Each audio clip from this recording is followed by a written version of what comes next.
അപ്പോസ്തല പ്രവൃത്തികളുടെ പുസ്തകം 6-ാമത്തെ അധ്യായം 8-ാമത്തെ വാക്യത്തിലേക്ക് വരുമ്പോൾ, മേശ തുടയ്ക്കാൻ, ഭക്ഷണം വിളമ്പാൻ സഭ തെരഞ്ഞെടുത്ത ഗ്രൂപ്പിൽപ്പെട്ട ഒരാളെ കാണുന്നു. ഇതിന്റെ പശ്ചാത്തലം സഭയിൽ ഭിന്നതയുണ്ടായി. ഭക്ഷണം വിളമ്പുന്ന കാര്യത്തിൽ ഭിന്നതയുണ്ടായി.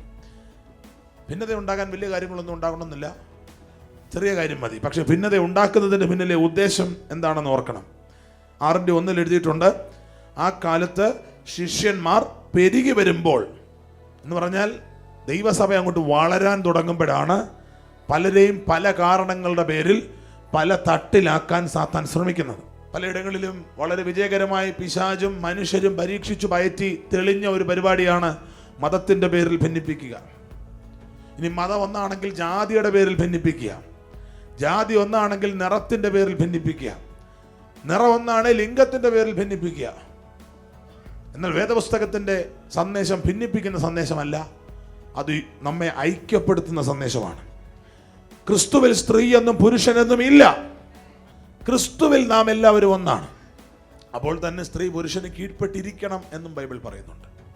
കീഴ്പ്പെടുത്തി വെക്കണം എന്ന് പുരുഷനോടല്ല, കീഴ്പ്പെട്ടിരിക്കണമെന്ന് സ്ത്രീയോട് പറയാൻ കാര്യം അവർ ഇരുവരും തുല്യരായതുകൊണ്ടാണ്.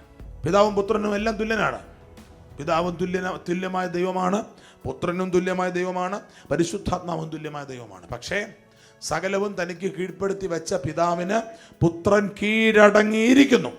പുത്രനെ പിതാവ് കീഴ്പ്പെടുത്തി വെക്കുകയല്ല, പുത്രൻ പിതാവിന് കീഴടങ്ങി ഇരിക്കുന്നു. അപ്പൊ ദൈവസഭയ്ക്കകത്ത് ഭിന്നത കൊണ്ടുവരികയാണ്. എന്തിനാണെന്നറിയാമോ? സഭയുടെ വളർച്ചയ്ക്ക് കൂച്ചുവിലങ്ങിടാനാണ്. ഭിന്നത നമ്മുടെ നടുവിൽ വരരുത്. ആർത്തു വളരാനൊരു വിളി നമ്മുടെ മേൽ കിടപ്പുണ്ട്.